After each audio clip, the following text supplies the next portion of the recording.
বেচারি ফ্রেড। আজ 2 মাস সে শয্যাগত। অসুখটা গোড়ায় এমন কিছু গুরুতর ছিল না, সাধারণ প্লুরিসি মাত্র। ভালো ডাক্তারের হাতে পড়লে দিন 10 বেশি তাকে ভুগতে হতো না সম্ভবত। কিন্তু এই যে লেন্টিন্ডেল গায়ের একমাত্র চিকিৎসক ডাক্তার অক্স্যাম, সৌজন্যের খাতিরে তাকে ভদ্র, অমায়িক, কৃপালু প্রভৃতি বিশেষণে যতই মণ্ডিত করুক না কেন গ্রামবাসীরা, ভুলক্রমেও ভালো ডাক্তার বলে সার্টিফিকেট দিয়ে বসে না কখনো। আশ্চর্য, ভালো ডাক্তার যে নন অক্স্যাম এটা খুব ভালো রকম জানা সত্ত্বেও অন্য কোনো ডাক্তারকে অন্য কোনো স্থান থেকে এই লেন্টিন্ডেলে এনে বসাবার কথা চিন্তাও করে না কেউ। আজ বলে নয়, 4 পুরুষ ধরে এই অক্স্যামেরা ডাক্তার এই গ্রামের। ওই 400 বছরের পুরনো আইভি ঢাকা ছোট গির্জাটাকে বাদ দিয়ে যেমন কল্পনা করা যায় না লেন্টিন্ডেন গ্রামের কথা, ঠিক তেমনই যায় না ডাক্তারের চেম্বারে শিশি বোতলে স্টেথিস্কোপে সুপরিবেষ্টিত কোনো না কোনো অক্স্যাম পুঙ্গমকে বাদ দিয়ে। অক্স্যাম গ্রামের বর্তমান অধিকারী আবার এমন মানুষই নন গ্রামে যার উপস্থিতিকে যথোচিত স্বীকৃতি না দিয়ে কেউ পারবে না কখনো। হ্যাম খেয়ে খেয়ে অক্সের মতো স্ফীত এবং পুষ্ট হয়েছেন ভদ্রলোক। সারা অঙ্গ রাঙা টসটস করছে রক্তের আতিশয্যে। দুর্মুখ কোনো এক বদরসিক কবে নাকি বলেছিল, হবে না কেন, গায়ের ছেলেবুড়ো সবাইয়ের রক্তই তো ওদের পেটে গিয়ে ঢুকছে ওই অক্সাম গোষ্ঠীর। কিন্তু গল্পটা অক্স্যামের গল্প নয়, প্লুরিসি রোগী ফ্রেডের। বলছিলাম যে লেন্টিন্ডেলের ডাক্তার অক্স্যামের হাতে না পড়ে ফ্রেড যদি থাকতো বিগফোর্ডের ডাক্তার ফিডারস্যামের বা এলমগ্রোভের ডাক্তার জান্স বোথামের হাতে, সে এতদিন কবে ড্যাংডিঙিয়ে উঠে আসতো প্লুরিসিকে কদলি দেখিয়ে এবং মাঠে মাঠে ঘুরপাক খেত পৈতৃক খামারের গরু ভেড়া ঘোড়ার পেছনে লাঠি উঁচিয়ে। কিন্তু বিধি বাম, অক্স্যামের হাতেই সে পড়েছে। জন্মসূত্রেই তা পড়তে বাধ্য। লেন্টিন্ডেলে জন্মাবে অথচ অক্স্যামের দাওয়াই খাবে না, এ তো আর হতে পারে না। ভুগেই চলেছে ফ্রেড, না ভুগে উপায় কি? বিদ্রোহ করলেন ফ্রেডের মা। প্রিয় পুত্রটি চোখের সামনে শুকিয়ে যাচ্ছে দিন দিন। তার কিছু করতে পারছে না উজবুক ডাক্তার, কেবল মোটা মোটা বিল পাঠাচ্ছে, হপ্তাওয়ারি ওষুধের দাম। ডাক্তার যখন এলো পরদিন, তিনি একখানা বক্তৃতা ছাড়লেন। তা শেষ করলেন এই বলে, তোমার থলিতে যদি ঔষধ না থাকে সাপ সাপ বলে দাও সেটা। সাপ বলে দেবে ডাক্তার? বিশ্বজগতে কোনো দেশে কোনো ডাক্তার তা বলেছে কোনো দিন? বলেছে যে রোগটা কি, বলেছে যে তা সারবে কি না? ভুলক্রমেও স্বীকার করেছে যে আমি ঠিক ঠাহর করতে পারছি না যে ব্যাপারটা কি দাঁড়ালো। কেউ না, কেউ না। একা অক্স্যামকে দোষ দিলে কি হবে? অতখানি স্পষ্টভাষিতা নিয়ে কেউ ডাক্তারি করতে বসে না। যা হোক, ফ্রেডের মায়ের তরপানি তিনি শুনলেন ওই অক্স্যাম ডাক্তার। সমান জোর গলায় উত্তর দিলেন, আমার থলিতে ওষুধ আছে বলেই তোমার ছেলে টিকে আছে এখনো, কিন্তু ঝগড়ায় কাজ নেই। তোমাকেও এ গায়েই বাস করতে হবে, আমাকেও এ গায়েই ডাক্তারি করতে হবে। একটা ব্যবস্থা আমি করব বলেই মনস্থ করে এসেছি আজ। শোনো বলি, ওষুধ ঠিকই চলছে, তবে পথ্যটা বদলে দেবার দরকার দেখা দিয়েছে। এক কাজ করো, আজ থেকে একটা করে মুরগি কাটবে রোজ। শুরুয়া তা দিতে পারো মেজার গ্লাসের 1 গ্লাস, ক্ষতি হবে না। কিন্তু শুরুয়ার জন্য মুরগি কাটার কথা আমি বলিনি। মুরগির গলা থেকে যে রক্ত ঝরবে তারই 1 আউন্স পরিমাণ ধরবে গ্লাসে, আর গরম গরম খাইয়ে দেবে ছেলেকে।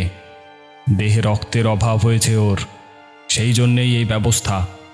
টাটকা রক্ত, পাতলা রক্ত, হজম হবে সহজে, বল পাবে, চাঙ্গা হয়ে উঠবে 2 দিনে। তবে বেশি দিও না, এই 2 চামচ দিয়ে শুরু করবে। 7 দিনের মাথায় 4 চামচ পর্যন্ত উঠাতে পারো, তার চেয়ে বেশি কখনো না। যতক্ষণ যতক্ষণ আমি না বলছি। চলেই যাচ্ছিলেন, হঠাৎ ফিরে এসে নিচু গলায় বললেন, ছেলে যেন কোনোভাবেই জানতে না পারে তাকে রক্ত খাওয়াচ্ছ। হলেই বা মুরগির রক্ত, হলেই বা টাটকা, পাতলা বা সহজ পাচ্ছ। ওর ঘেন্না করতে পারে হয়তো। কাজ কি? গোপনে কাটবে, গোপনেই ওষুধ বলে খাওয়াবে। ফ্রেডের মা খুব খুশি। ব্যবস্থা তো জব্বর হয়েছে। এখন ভাগ্যে থাকলে ছেলে দুদিনেই চাঙ্গা হয়ে উঠবে। চাঙ্গা? দুদিনেই ছেলে টেসে গেল একদম। শেষ দিনে আর অক্স্যামকে আনা গেল না বাড়িতে। তিনি ভিন পাড়ায় ব্যস্ত হয়ে রইলেন সারাদিন। ফ্রেড যখন খাবি খাচ্ছে তখন তার কানে গেল মা যেন ডুকরে উঠছে তার বিছানার পাশে বসে।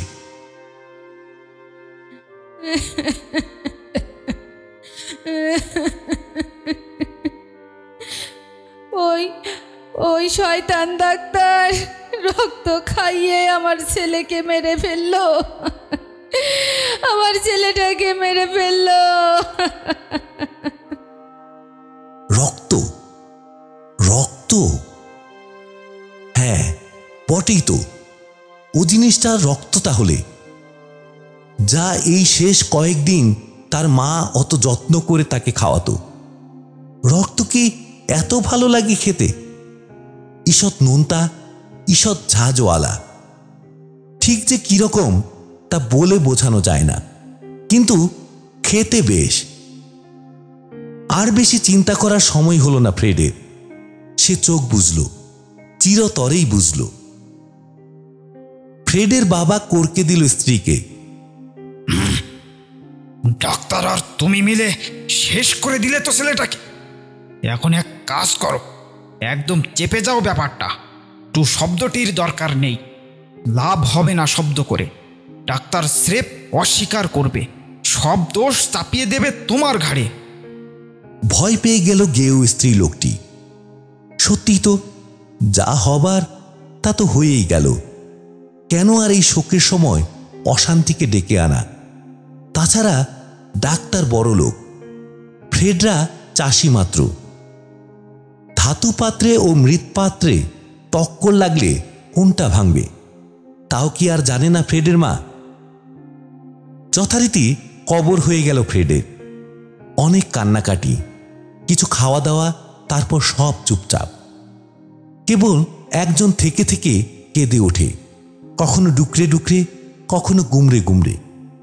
বলা বাহুল্য সে অন্য কেউ নয়, অভাগী মা, ফ্রেডের মা।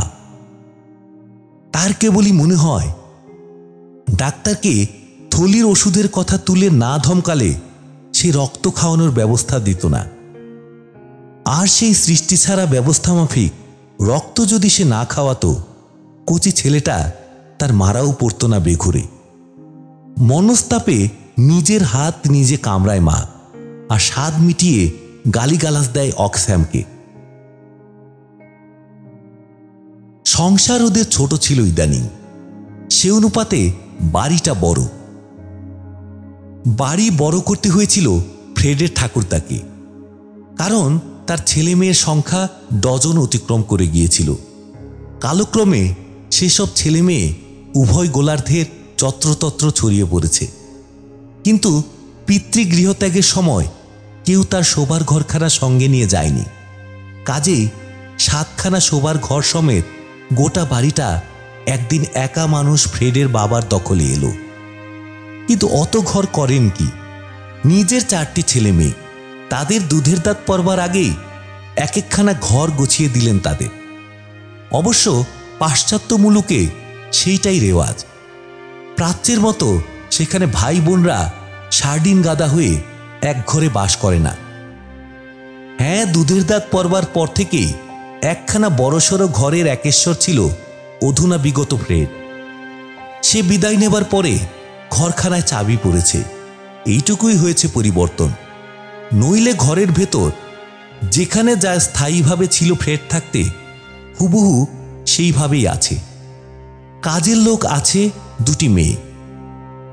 বাড়িটা ধোয়া মোছা ঝাটপাট ছাড়াও তারা অনেক অনেক কাজে সাহায্য করে ফ্রেডের মাকে। চাষি পরিবার, অনতি ক্ষুদ্র খামারের মালিক, পশু পাখি দেদার, খোয়ারে, গোয়ালে ও চিড়িয়াঘরে।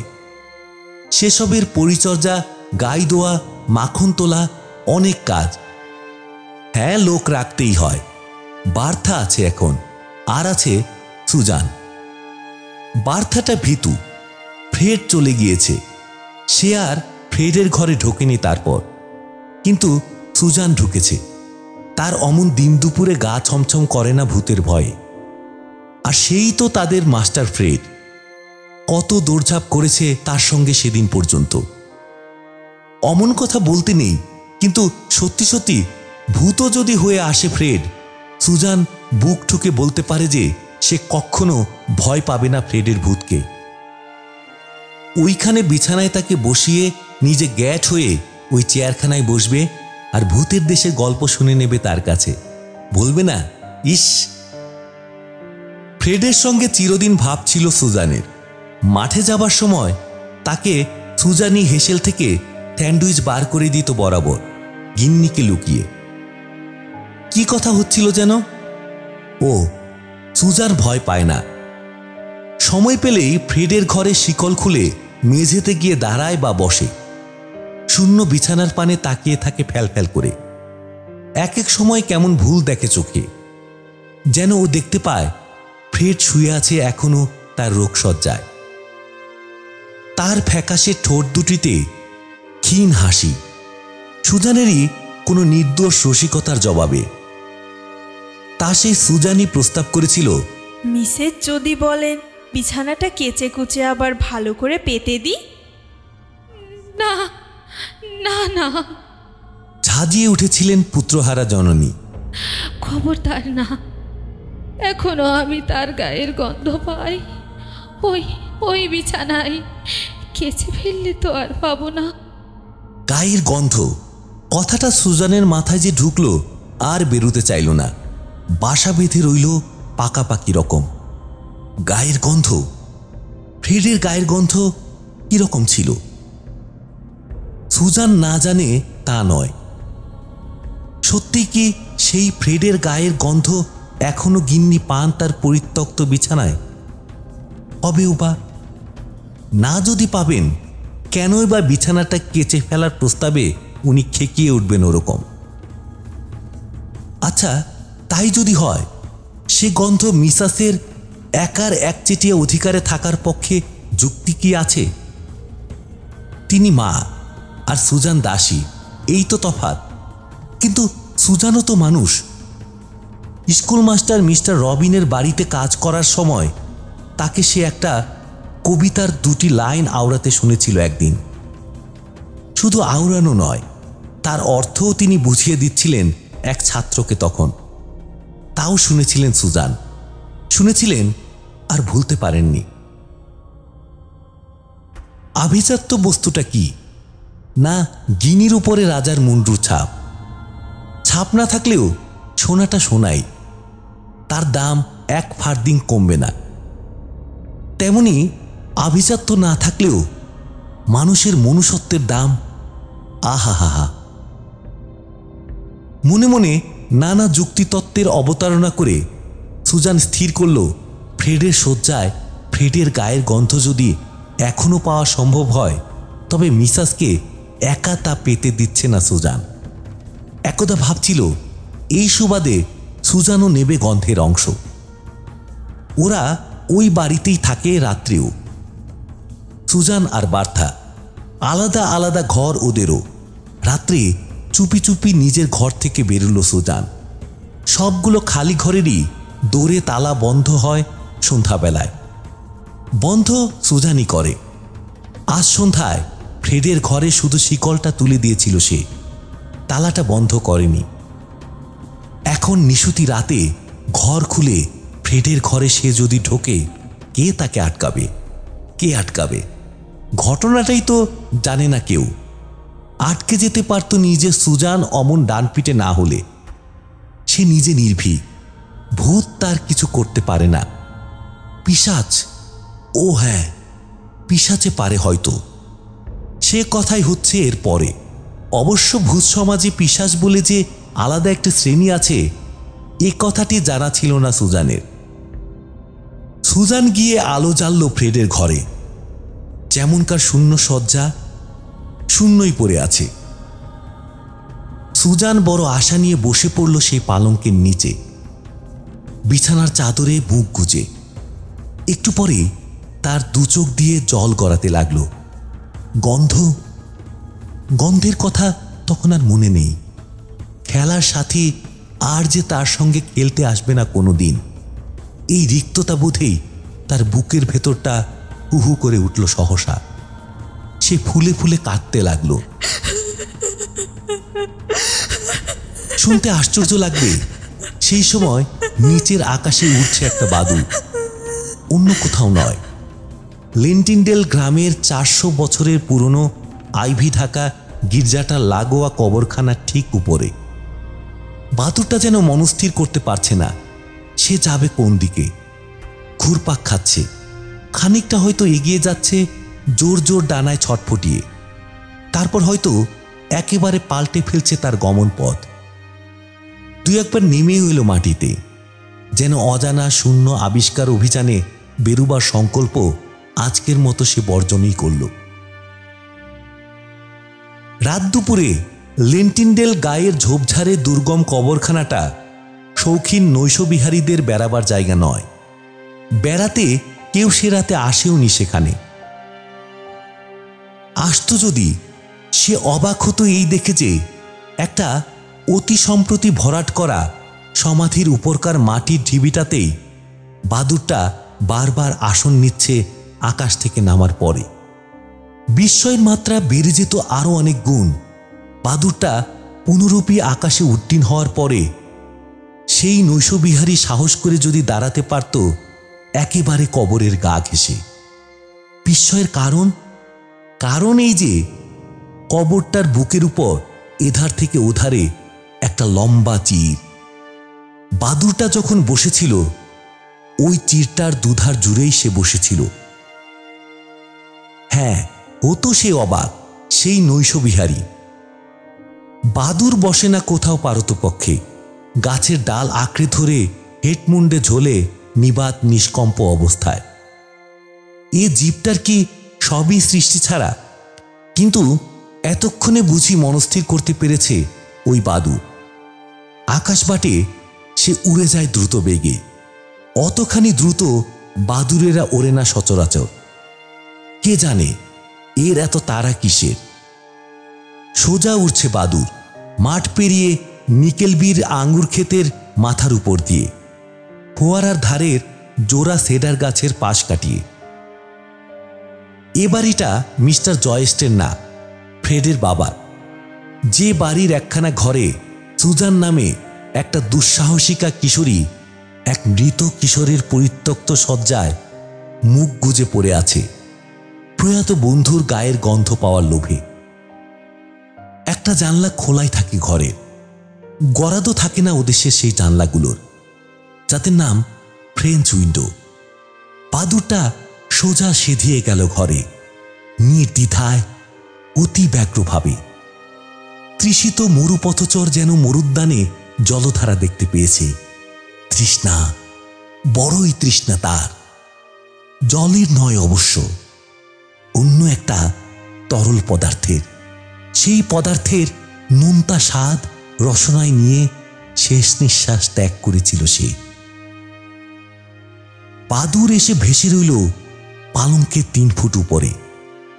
এদিকে পালঙ্কের উপর 2 বাহু জড়িয়ে দিয়ে তখন সুজান ঢলে পড়েছে গভীর ঘুমে।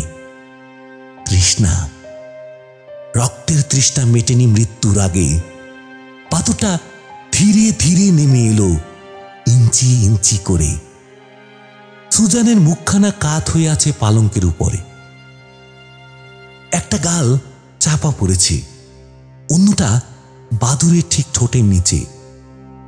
ঠিক ঠোঁটের নিচে নয়, কর্ণমূলের নিচে, গলায়। বাদুড়টা ঠোঁট বসিয়ে দিয়েছে দাঁতও ক্রমশ। সুজানের কণ্ঠনালী থেকে ধারায় এসে বাদুড়ের মুখে ঢুকছে তাজা গরম রক্ত। রোগশয্যায় শুয়ে শেষের কয়েকদিন যেমন রক্ত সে ফোঁটা ফোঁটা পেত মায়ের কৃপণ কর থেকে, তেমনি স্বচ্ছ, তেমনি ঝাঝালো, তেমনি সঞ্জীবনী। তৃপ্তি, তৃপ্তি, তৃপ্তি। বাদুর উড়ে চলে গেল ঘর থেকে। যে পথে এসেছিল সেই পথে, ফোয়ারার ধারে জোড়া সেডার গাছের পাশ দিয়ে, বুড়ো নিকেলবেরির আঙুর ক্ষেতের মাথার উপর দিয়ে, মাঠের পরে মাঠ পেরিয়ে। কবরখানায় সম্প্রতি ভরাট করা বুকের উপরে সেই চিরটা। তারই উপর বসল গিয়ে বাদুর। ধীরে ধীরে তার অত বড় দেহটা তলিয়ে গেল সেই সরু চিরটার ভেতরে। কবরখানায় কবরখনক থাকেই দু একজন মাইনে করা। এই গির্জাতেও আছে। সদ্য ভরাট কবরগুলোর তদবির করা তাদের অন্যতম কাজ। দেখতে হয় কোনো কবরে ধস নামছে কিনা। নামতে দেখলে নতুন মাটি চাপাতে হয় সেখানে। ফ্রেডের কবরও পরদিন পরীক্ষা করল খনক।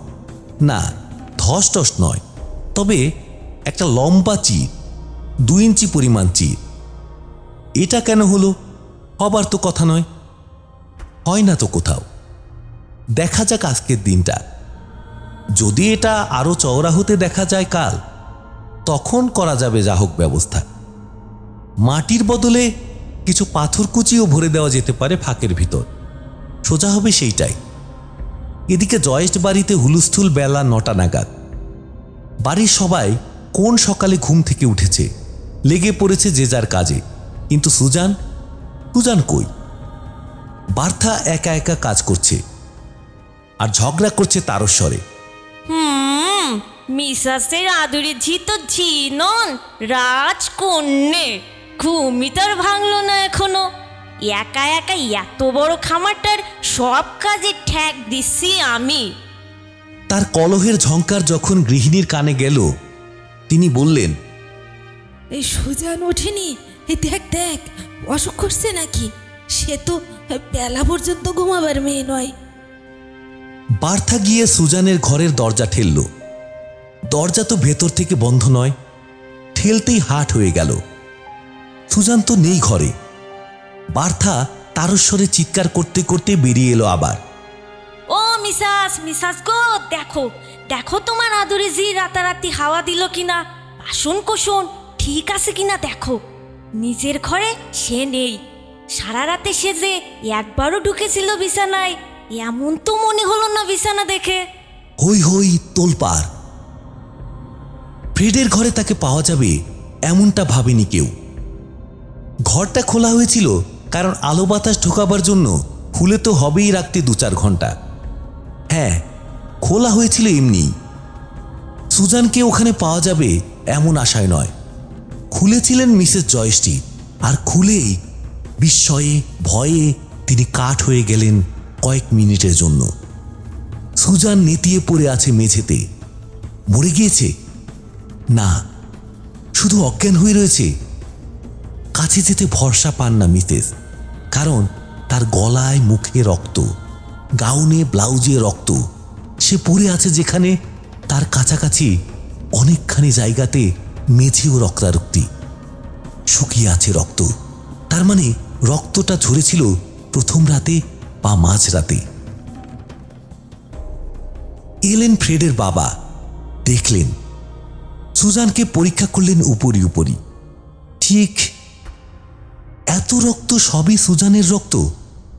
ওই যে গলায় একটা কাটা দাগ, সরুপানা। ভিতরের শিরা কেটে গিয়েছে নির্ঘাত। তা নইলে অমন অতিমাত্র সরু ক্ষতমুখ দিয়ে কখনো অত রক্ত পারে ঝরতে?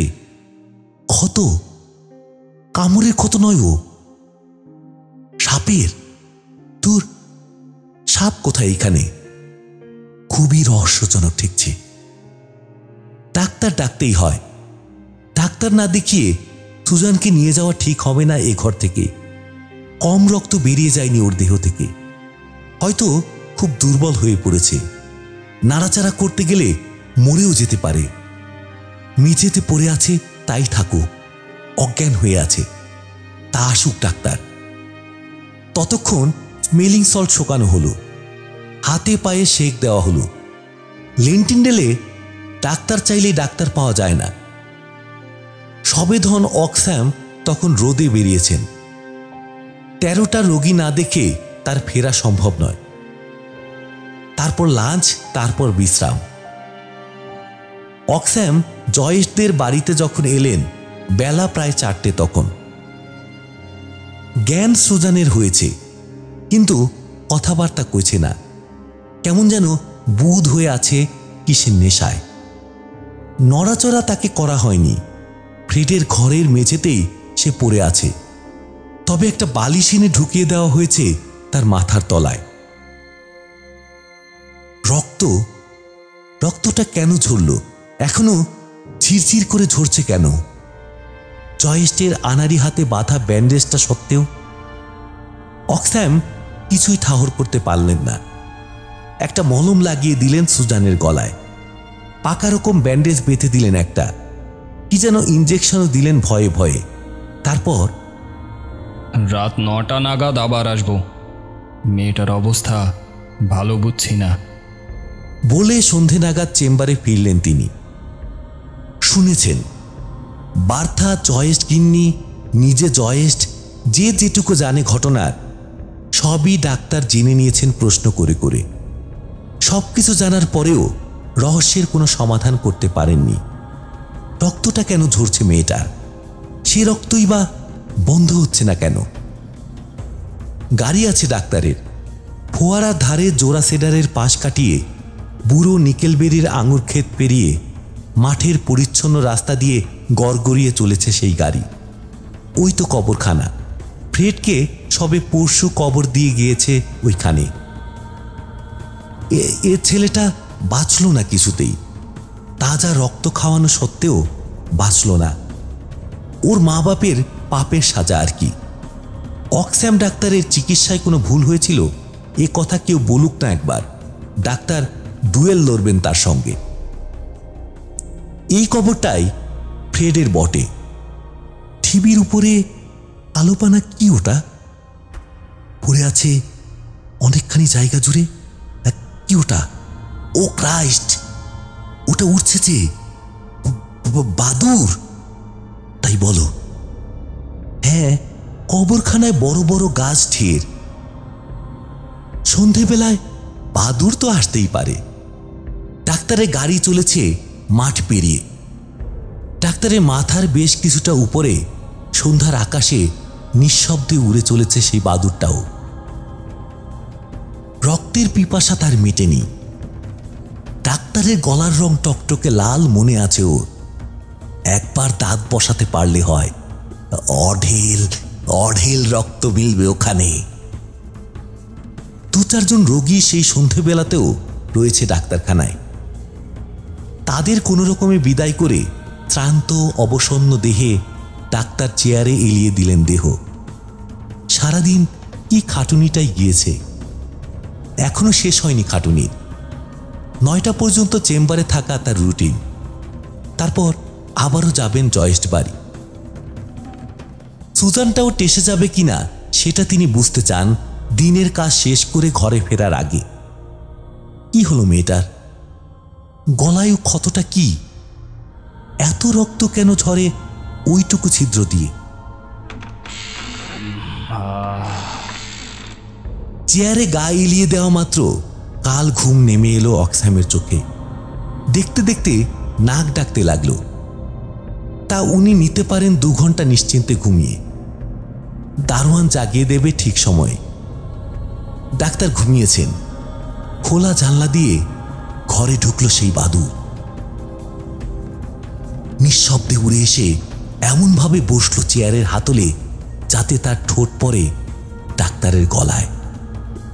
আহ, তাজা রক্ত, গরম রক্ত, সঞ্জীবনী রক্ত ধারা এসে ঢুকছে বাদুরের মুখে। তৃপ্তি, তৃপ্তি। আহ! ইঞ্জেকশনের জন্য সুজান বেঁচে উঠল। ডাক্তারকে ইঞ্জেকশন আর দেবে কে? 2 দিন ক্রমাগত রক্ত ঝরার পরে তিনি ফ্রেডের কবরের পাশেই কবরস্থ হলেন। অনেকদিন পরে সুজান একদিন কি যেন আবেগের বশে কাঁদতে কাঁদতে বলেছিল মিসেস জয়েসকে, বাদুড়ের মতোই বটে, কিন্তু কিন্তু মুখখানা অবিকল মাস্টার ফ্রেডের মতো। সে যদি আবারও আমার রক্ত খেতে আসে, আসুক।